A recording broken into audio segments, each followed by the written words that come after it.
ਅੱਜ high court ਦੇ ਵਿੱਚ ਜ਼ਮਾਨਤ ਦੇ ਉੱਪਰ ਸੁਣਵਾਈ ਸ਼ੁਰੂ ਹੁੰਦੇ ਹੀ ਵਿਕਰਮ ਮਜੀਠੀਆ ਨੂੰ ਇੱਕ ਵੱਡਾ ਕਰਾਰਾ ਝਟਕਾ ਲੱਗਿਆ। ਦੱਸ ਦਈਏ ਕਿ ਅੱਜ ਸੁਣਵਾਈ ਸ਼ੁਰੂ ਹੁੰਦੇ ਹੀ ਕੋਰਟ ਦੇ ਵੱਲੋਂ ਸੁਣਵਾਈ ਟਾਲ ਦਿੱਤੀ ਹੈ ਤੇ ਅਗਲੀ ਸੁਣਵਾਈ ਹੁਣ 29 ਜੁਲਾਈ ਦੀ ਡੇਟ ਦੇ ਦਿੱਤੀ ਹੈ कि 29 ਜੁਲਾਈ ਨੂੰ ਇਸ ਮਾਮਲੇ ਦੇ ਵਿੱਚ ਹੁਣ ਸੁਣਵਾਈ ਕੀਤੀ ਜਾਏਗੀ। ਇੱਕ ਵੱਡਾ ਝਟਕਾ ਲੱਗਿਆ ਵਿਕਰਮ ਮਜੀਠੀਆ ਨੂੰ, ਕਿਉਂਕਿ ਵਿਕਰਮ ਮਜੀਠੀਆ ਜਿਹੜੇ ਕਿ ਫਰਵਰੀ ਦੇ ਵਿੱਚ ਜੇਲ੍ਹ ਦੇ ਵਿੱਚ ਬੰਦ ਕੀਤੇ ਗਏ ਸੀ ਡਰੱਗ ਮਾਮਲੇ ਦੇ ਵਿੱਚ, ਹੁਣ ਉਹਨਾਂ ਨੂੰ ਅਜੇ ਹੋਰ इंतजार करना पएगा इस फैसले का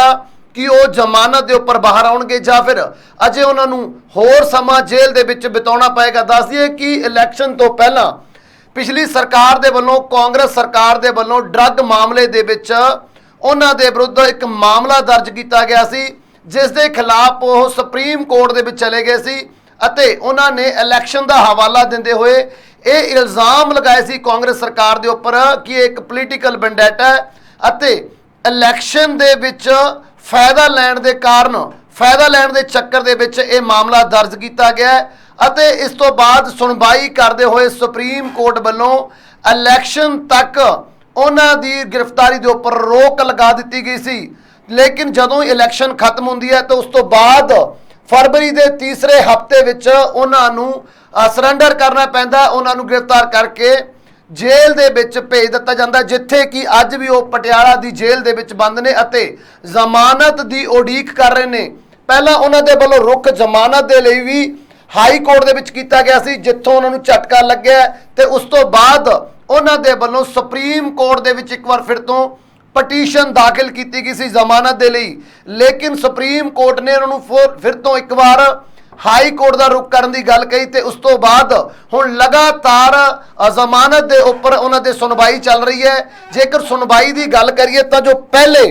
दो जस्टिस सी जिन्हां दे वल्लों इस मामले की जमानत अर्जी के उपर सुनवाई की गई सी तो AG मसीह अते संदीप मौदगिल दो जस्टिस जिन्हां दे वल्लों इस मामले विच सुनवाई की गई अते 31 मई नूं इह सुनवाई कंप्लीट भी हो चुकी सी ते उम्मीद सी कि 31 मई ਨੂੰ जो सुनवाई पूरी हुई सी कि हुण फैसला आ जाएगा कि जो विक्रम मजीठिया ने वो जेल दे विच रहणगे जां फिर उन्हां नूं जमानत मिल जाएगी ड्रग मामले दे विच। लेकिन जस्टिस दे वल्लों दो जजां दे इस बेंच दे वल्लों अपना फैसला राखमा रख लिया गया सी अते बाद दे विच जस्टिस मसीह दे वल्लों इस फैसले के उपर सुनवाई करन तो इनकार कर दिता गया सी, जिस तो बाद लगातार पेच फसिया सी जमानत के मामले नूं। ये पूरी सुनवाई पूरा केस एक बार फिर तो दूसरे बेंच के कोल चला गया। जो दूसरे बेंच की गल करिए तो जस्टिस रामचंद्र राव ते अनूप चितकारा ये दो जस्टिस जिन्हां कोले ये केस पहुंचा सी, लेकिन उन्हां दे वल्लों ते अनूप चितकारा जस्टिस अनूप चितकारा दे कोल जदों उन्हां दे बेंच कोले केस पहुंचा तो उन्होंने इस मामले के उपर सुनवाई करन तो मना कर दिता है। उन्होंने कारण दसे सी कि जदों वो प्रैक्टिस कर रहे सीगे हिमाचल प्रदेश की हाई कोर्ट दे विच तां इन्हां दे जो मजीठिया केस दे विच गवाह नेगे उन्हां दा केस उन्हां वल्लों लड़िया गया सी, इस करके संभावना है कि उन्हां दे उपर इल्ज़ाम लगन कि अपने क्लाइंट जो कि हुण इस मामले दे मजीठिया मामले दे विच गवाह ने कि उन्हां दे पक्ष दे विच मामला जांदा होया नज़र आ रहा जां फिर जस्टिस उन्हां दे पक्ष दे विच भुगते ने। सो इल्ज़ामां तो बचण दे लई जेकर गल करिए अनूप चितकारा जो जस्टिस सी दूसरी बेंच सी अनूप चितकारा ते जस्टिस रामचंद्र राव दी उन्हां विच जस्टिस चितकारा दे वल्लों इस मामले दे उपर सुनवाई करन तो मना कर दिता गया सी। सो एक बार फिर तो ये जमानत अर्जी लटकती हुई नजर आई सी ते उन्होंने एक केस वापस चीफ जस्टिस नूं भेज दिता गया सी अते नवे बेंच दे लई कहा गया सी कि नवा बेंच इख्तियार किया जाए, उन्हां दी ड्यूटी लगाई जाए तां जो इस जमानत अर्जी के उपर सुनवाई हो सके। सो दस दिए कि जेकर अज की कार्रवाई नूं दसीए तो पंजाब ते हरियाणा हाई कोर्ट च जदों उन्हां दी सुनवाई जो टली है 29 जुलाई की हुण डेट मिल चुकी है। दस दिए कि जदों अज सुनवाई शुरू हुई तो मजीठिया के वकील ने कहा कि उन्होंने कुछ दस्तावेज अजे पूरे करने ने, उन्होंने दस्तावेज कुछ इनकंप्लीट ने जिस कारण वो भी टाइम मंगते नजर आए। तो दूसरे पासे सरकारी वकील भी कहते हुए नजर आए कि अजे उन्होंने भी टाइम चाहिए है। सो कह दिए कि इन्हां दो कारणों करके कुछ जिथे सरकारी वकील के वलों ये गल कही गई सी कि उन्होंने कुछ टाइम चाहिए नवे जस्टिसां नूं सुनवाई करने के लिए, तो दूसरे पासे मजीठिया के वकील के वालों भी दस्तावेज पूरे करने के लिए समा मंगया गया सी, जिस तो बाद हुण इन्हां दी सुनवाई अर्जी की सुनवाई जो जमानत पटिशन की जमानत अर्जी सी उसके उपर सुनवाई टाल दी है। सो कह सकते कि बड़ा झटका जो विक्रम मजीठिया नूं है, जो कि लंबे समय तो पटियाला की जेल दे विच बंद ने। हुण तक 2 जजां दे वल्लों निजी कारणा करके, जिवें पहलां भी दस्सिया कि 2 जजां दे वल्लों निजी कारणा करके इस मामले पर सुनवाई करन तो मना किया गया, इस मामले तो अलग होए ने। चीफ जस्टिस ने हुण नया एक नवा बेंच तैयार बनाया गया, जिस दे विच हुण 2 वकील रामचंद्र माफ करना जस्टिस रामचंद्र राव ते सुरिंदर ठाकुर ने, जिहड़े कि हुण इस पूरे मामले नूं देखणगे। दस दिए कि मजीठिया दे उपर पिछली सरकार दे वल्लों इंटरनेशनल ड्रग तस्करां दे नाल संबंध होण दे आरोप लगे सी, नाल ही नाल आरोप यह भी लगे सी कि वह फंडिंग उन्होंने वालों करवाई गई सी अपने इलैक्शन के दौरान। जो इलैक्शन होए सी तां इन्हां ड्रग तस्करां दे वल्लों फंडिंग भी की गई सी। सो सुप्रीम कोर्ट ने भावें कि चुनाव लड़न तक जो तक इलैक्शन सी ते इलैक्शन लड़न की उन्होंने अनुमति दी गई सी ते उन्होंने गिरफ्तारी के उपर रोक भी लगाई गई सी, लेकिन जदों ही इलैक्शन खत्म होंदे है उस तो बाद गिरफ्तार किया जाता है विक्रम मजीठिया नूं, अते उदों तो लैके हुण तक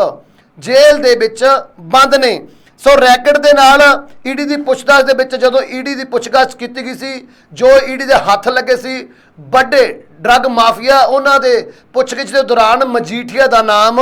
सामने आया थी, जिस तो बाद कांग्रेस सरकार के समय उन्हां दे उपर शिकंजा कसना शुरू होया सी।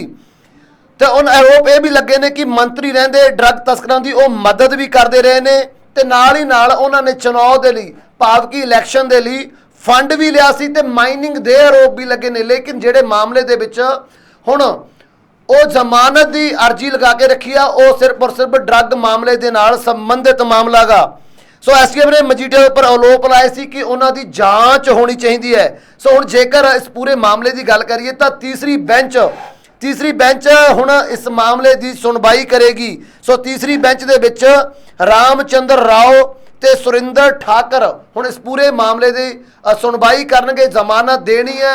कानूनी तत्थां नूं जांचण तो बाद, जां फिर उन्हां नूं जेल दे विच रहना पएगा। ये हुण तीसरी बेंच सुनवाई तो बाद ही दसेगी, अपना फैसला सुनाएगी। लेकिन दस दिए कि हुण तीसरी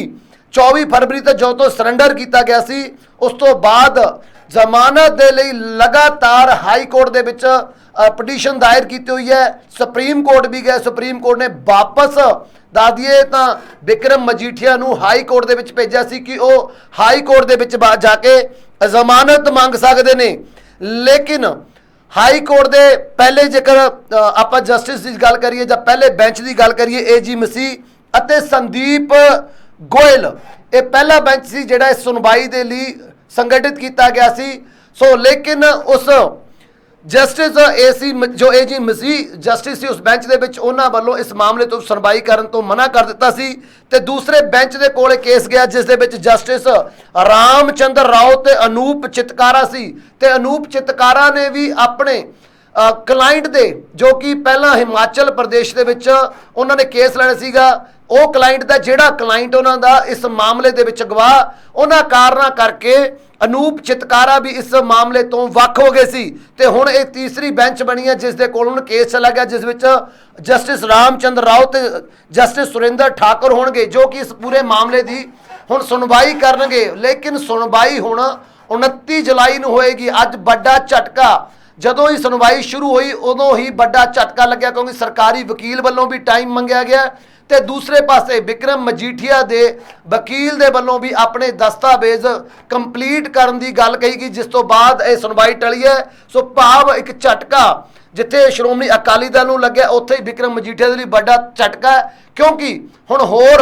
उन्होंने इंतजार करना पएगा जमानत का घट्टो घट्ट 29 जुलाई तक अजे होर उन्होंने जेल दे विच रहना पवेगा। जेकर उन्होंने जमानत मिलती है तो 29 जुलाई नूं जेल तो बाहर आउणगे, नहीं जेकर उन्होंने जमानत अर्जी रद्द होंदी है जां फिर कोई होर कारण क्रिएट होंदे ने तां उन्हां नूं एक बड़ा झटका उदों भी लग सकता। लेकिन कि 29 जुलाई नूं हुण जदों सुनवाई होएगी कि जस्टिस जो नवा बेंच तैयार किया वो सुनवाई करनगे, ਜਾਂ ਫਿਰ ਜ਼ਮਾਨਤ ਅਰਜੀ ਅਜੇ ਇਸ ਤਰੀਕੇ ਨਾਲ ਹੀ ਲਟਕਦੀ ਰਹੇਗੀ ਤੇ ਵਿਕਰਮ ਮਜੀਠੀਆ ਨੂੰ ਜੇਲ੍ਹ ਦੇ ਵਿੱਚ ਬੰਦ ਰਹਿਣਾ ਪਏਗਾ। ਇਹ ਸਭ ਜਾਣਨ ਦੇ ਲਈ ਬਣੇ ਰਹੋ ਵਿਨਿੰਗ ਪੰਜਾਬ ਦੇ ਨਾਲ।